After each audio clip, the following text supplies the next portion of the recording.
Glory Ladder is an advanced Helheim dungeon that involves affixes of different difficulties. In this video, I will give you a full tutorial of the ladder, going over affixes, soul crystals, and how to carry each dungeon. Psychic Mastery and Soul Force Resistance. Ladder contains two extra stats known as Psychic Mastery and Soul Force Resistance.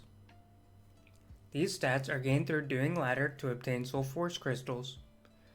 There are four elements of crystals: fire, wind, earth, and water. Fire and wind crystals give psychic mastery, while earth and water crystals grant soul force resistance. To maximize one's stats and offense, you can, for example, use fire and wind in the earth and water slots to gain more mastery, as well as water and earth in the fire and wind slots for more resistance. Note that some of the effects of the crystals only activate in the same element of the Soul Force, though you can obtain the stats of all Soul Force crystals even if they are not in the same element.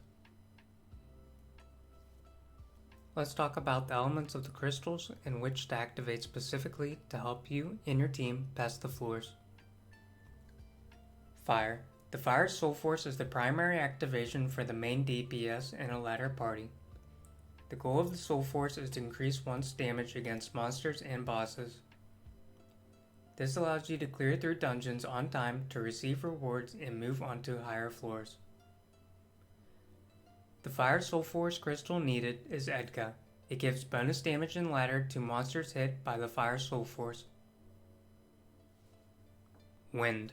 The Wind Soul Force is the primary activation for the supports and other members who are not the main DPS in a ladder party. The main usage of the Wind Soul Force is for floors 10 plus, where the dungeon may activate a Petrify against all members of the party. This halts the party's abilities to move and use any skills. One must use the Wind Soul Force with proper crystals in order to clear the effects given to their team.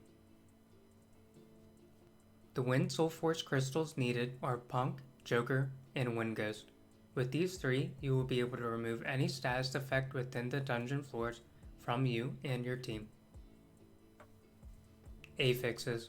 Every dungeon on each floor includes affixes of different levels.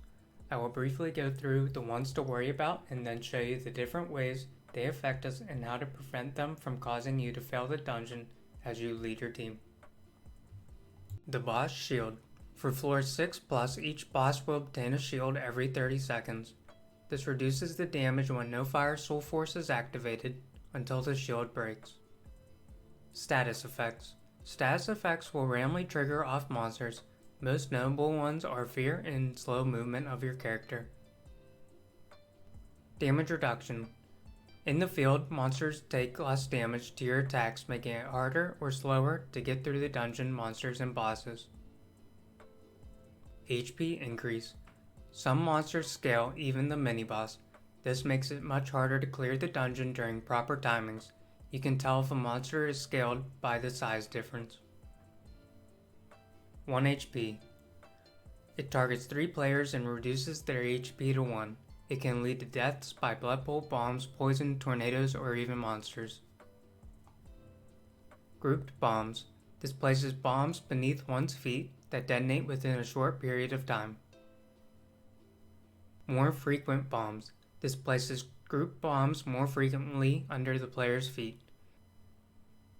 Tornadoes. It summons 3 tornadoes that follow you and your teammates and do more damage the higher the tier. The Magic Circle Bombs. It generates a yellow circle at the player's feet.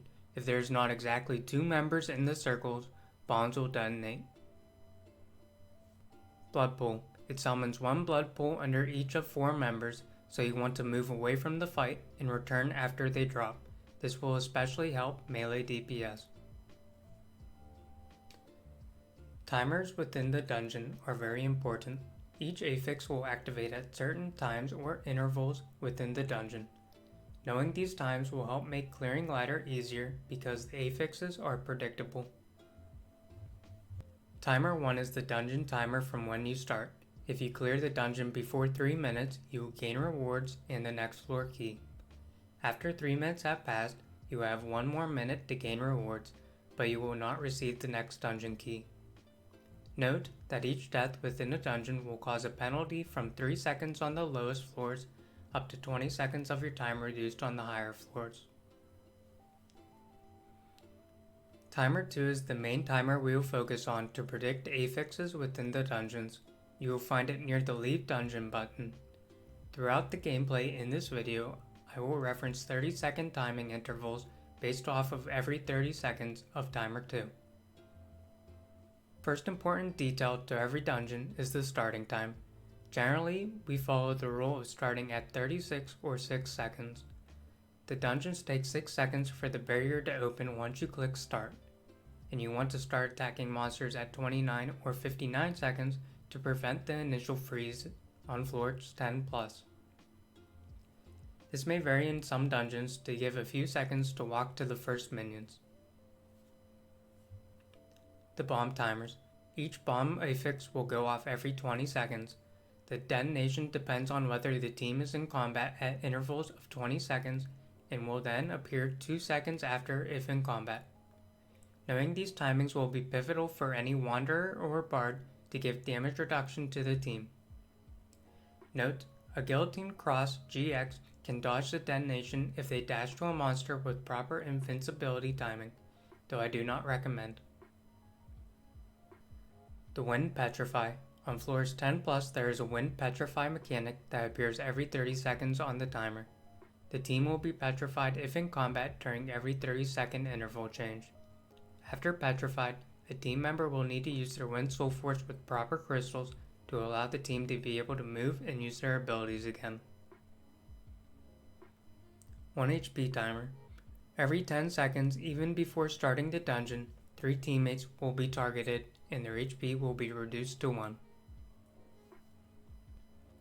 Blood pools and tornadoes, the most deadly affixes besides the bombs in the dungeon. The blood pools spawn and repeat every 15 seconds after you enter combat, and the tornadoes are 10 seconds after entering combat. A tip to avoiding them is to start moving away from your current position and team when you see they are spawning.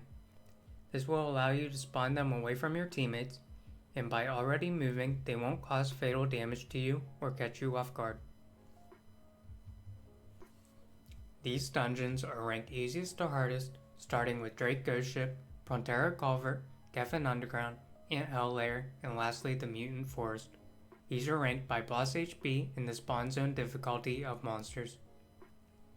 The hardest dungeon is Mutant Forest due to environmental factors such as hydrant vines that cause you to enter combat even when you cannot harm them, spawning of monsters which can take 10 seconds, traveling time, and many places of something going wrong, making you end up in a failed run. Earthlord pools. Good Earthlord pools are to collect all monsters within a room and quicken the process so you can proceed within the 30-second time ranges. Bad Earthlord pools will pull monsters from a different room to you, start combat with them, and put you in bad places to fight, which more often results in deaths and dungeon fails. The two shown are bad pulls. One pulls the dead wizard upstairs in Drake Ghost Ship, which results in petrifies and possible deaths to blood pools, tornadoes, and 1 HP. The other pulls spiders in Prontera Culvert into the poison area of the field. This slows down your process to move to the next set of spiders, as well as causes deaths to poison, petrify, 1 HP, blood pools, and the tornadoes. The next segment, I will show you each dungeon and how to properly traverse through them as a DPS in one dungeon as a Wanderer. Starting off, we have a normal floor 9 run where I will show you the stopping points and get you used to the slower pace of how we go through the dungeons.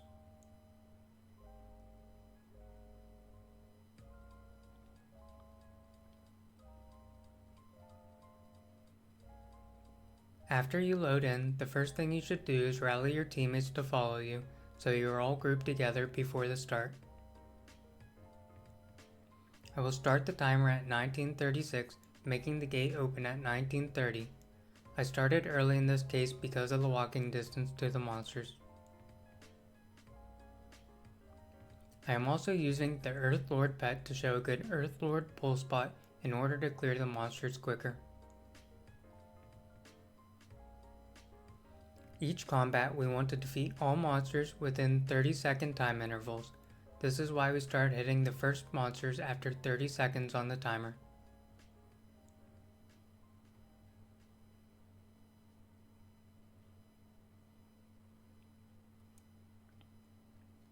Now that the next 30 seconds is ready, we will go in and fight the wind ghosts. These are the mini bosses, and the second wind ghost has its HP scaled by the dungeon affix.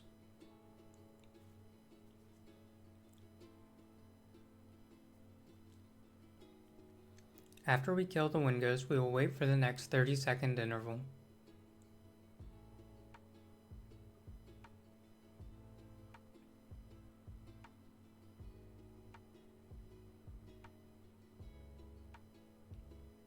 We move on to the next area, also using the Earth Lord to pull the monsters to us.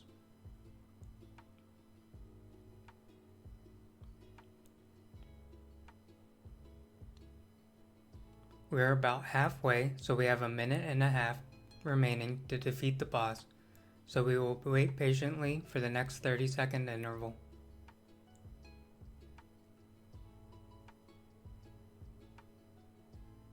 Notice here that the orb around the boss disappears and reappears. This is because every 30 seconds it gains a shield that reduces normal, non-soul force damage to it. Every 30 seconds, if you are on a hard floor, one person on your team must use the fire soul force to quickly cut through the boss's shield. Now that we are within the 30-second interval, we can go in and defeat the boss and move on to the higher floors.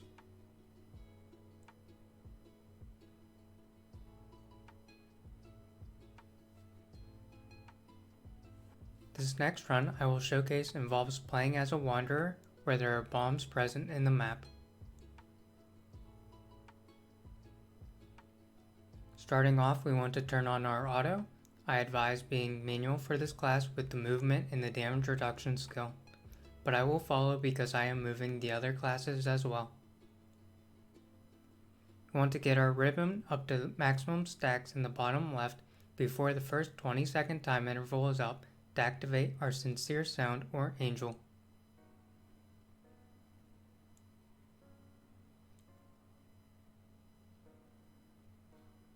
At 20 seconds or just before, we are going to activate our Angel to reduce damage to our team, protecting us from the detonations. We want to stay moving with the DPS at all times so that during the affixes like Blood Bowl, we will drop it where our DPS wants to drop it. Again, at 0-0, I used Angel to give reductions. It's good practice to time hitting Angel every 20 seconds, even if not in combat.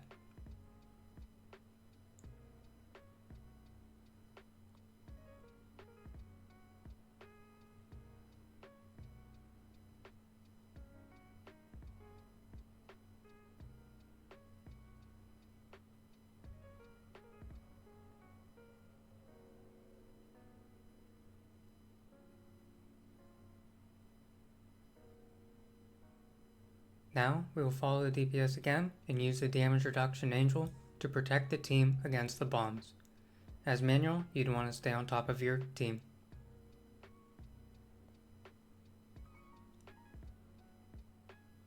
One tip to properly have Angel up in time while manual is to walk around stutter stepping during the downtime so that your abilities cast and allow your Angel to be back up when you need to use it.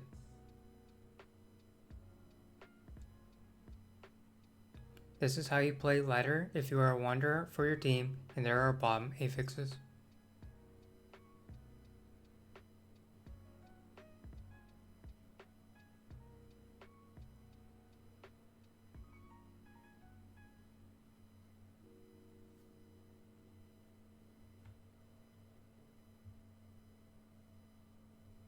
In this run, we will showcase Mutant Forest on an easy floor as it explained our reasons why it's the hardest of the dungeons.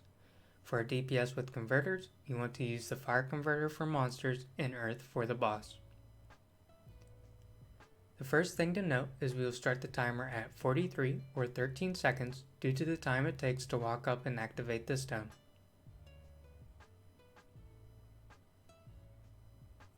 we will see that the monsters start spawning past the 30-second mark.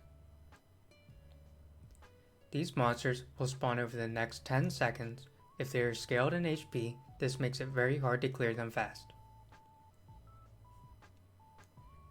Within this first 30-second window, you want to be able to clear all monsters and cross this bridge before the next interval. The reason for crossing the bridge beforehand is to set up the next summoning stone smoothly. Please note that the bridge has a chance to keep you in combat. This will possibly make your team petrified during the interval crossovers and will continue to layer the blood pools and tornadoes during the petrified status, making it also hard to activate this stone. After killing this group of monsters, you want to run up the hill and get past the vines. These vines also have a chance to keep you in combat, causing the petrify. A tip for this dungeon is for your team to prepare the Wind Soul Force for before, during, and after the bridge, as well as the vines during the 30-second intervals in case of the random petrify. This run is Prontera Culvert with affixes of 1 HP, tornado, and monster health scaling. For a DPS with converters, you want to use your strongest converter type. If you're unsure what that is, use the fire converter. The main idea for this dungeon is to not use the Earthlord pet. It has a bad pull, causing monsters to end up in the poison, delaying your time, and possibly causing a death. Here, we're going to start at 36 or 6 seconds, which allows us to properly start the monsters.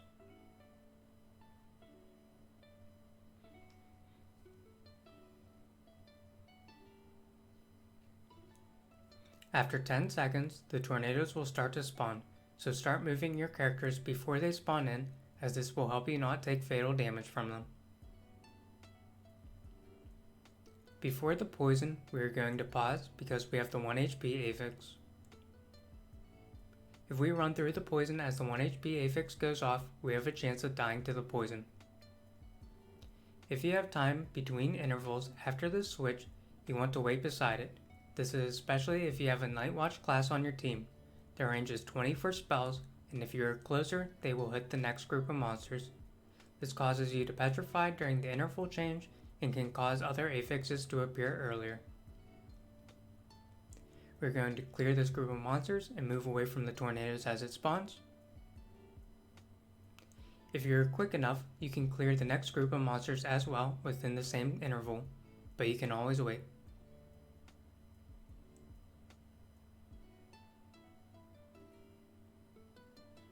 Again, the tip for tornadoes is to always start moving before it spawns in so you don't take fatal damage from them.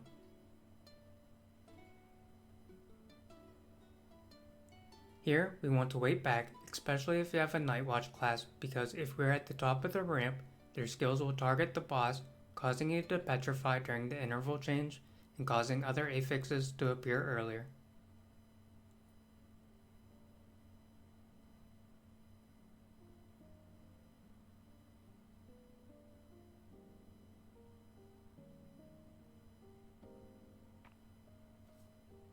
Drake Ghost Ship with a Night Watch class and affixes of 1 HP and bombs. For a DPS with converters, you want to gain a Spursio for holy damage from a healer, or use the fire converter. Before we start, it's best to use an Earthlord pet to pull these first 2 rooms until the last monsters are attacked, and then switch it out again. This allows you to clear the first 2 rooms quickly before the mini-boss, but without pulling the mini-boss. We're going to start our timer at 36 or 6 seconds for a good start to this dungeon.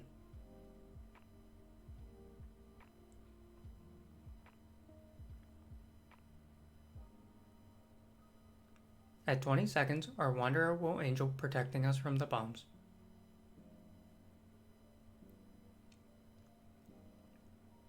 Now before we move on, if we have a Night Watch class, we want to wait before at the top of the stairs. As the interval changes, I will slowly move to the top of the stairs, showing you the range of their skills and why we stand so far back. If you're standing at the stairs, the abilities will hit the mini-boss, causing you to go into combat, which will petrify you and also cause the bombs to explode. With a Night Watch class, after you clear the mini-boss, you want to rush to the next room or tank 1 petrify before moving forward. This is because their abilities will auto-target the skeletons within the next room, pulling you in combat. Without a Night Watch class, you can decide to wait an interval or push to the next room depending on your timing. We will wait for the interval change and then start the boss. If there are bombs in the dungeon, try getting a wanderer that knows bomb timings. This will help you focus on the timings of the room so you don't have to worry about the bombs. Geffen Underground with Blood Pool and 1 HP. For a DPS with converters, you want to use the Fire for monsters, Earth for wind ghosts, and gain a Spurzio or holy damage at the end for the boss. For this dungeon, we will use the Earth Lord pet to pull the monsters before and after the wind ghost for an easier clear. We will start the dungeon at 38 or 8 seconds for Geffen due to the little walking distance.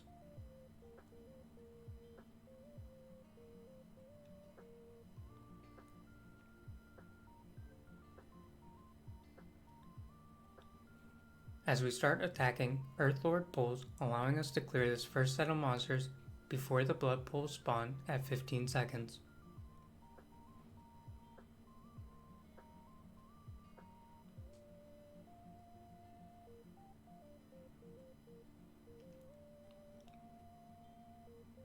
Before moving on, we are going to wait back for the next time interval.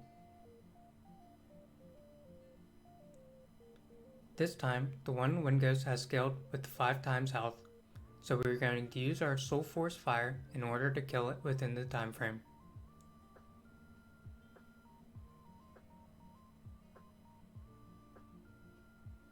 As the blood pools spawn, make sure you move away from the wind ghosts and drop them away from your team.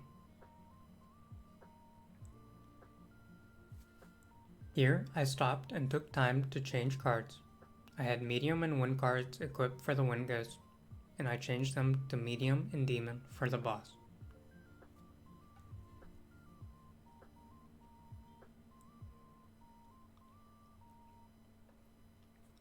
Again, as the blood pools spawn, we will move away from the monsters. The one zombie decides to attack my pet, so I don't kill it, and it causes the team to petrify and allows the blood pools to keep spawning. Make sure to be quick with using the Wind Soul Force to clear the team before the blood pools fall. While running to the boss, I die and we lose 20 seconds off our top timer. Knowing my damage, I am going to wait for the boss shield to refresh before entering. If you need the extra time, your Soul Force will be back available from when you used it at the Wind Ghost, so you can rush the boss in Soul Force during the interval change to break its new shield.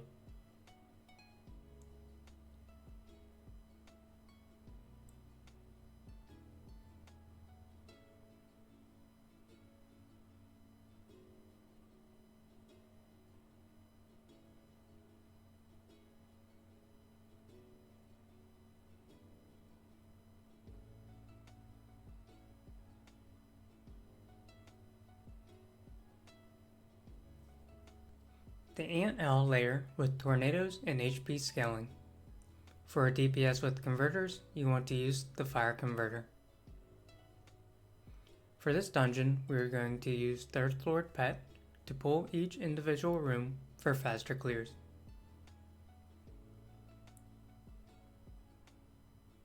We will start our timer at 36 or 6 seconds.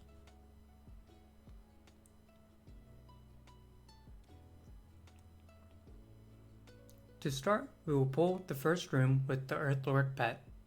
We want to try to aggro all monsters before the tornadoes spawn so that we can clear the room within the interval.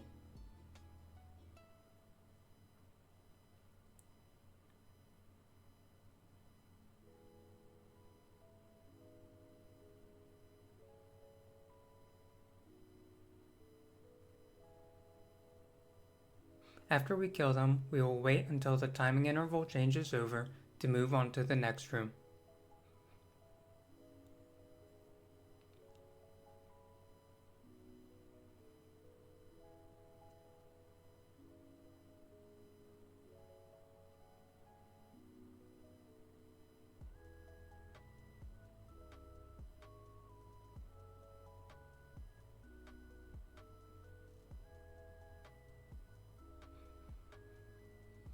Here, I left one monster at 1 HP, so we are petrified and we are forced to use the Wind Soul Force before the tornadoes kill us.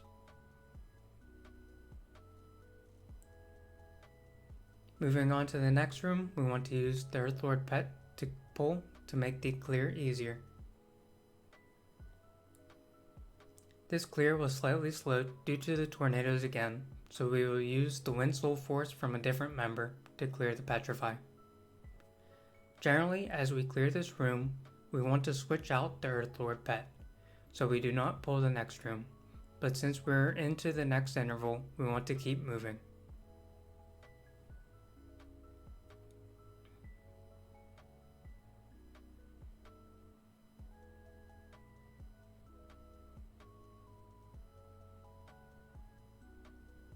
Then, lastly, the boss. Just Soul Force it and move when you see the tornado spawning.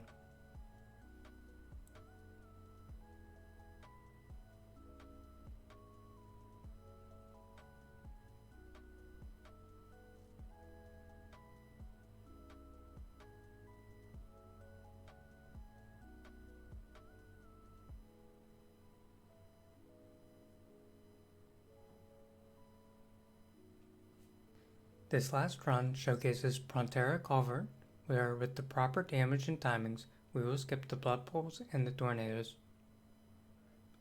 Thank you for watching, I hope this helped you. If you have any questions, please feel free to ask. Now, enjoy this last run.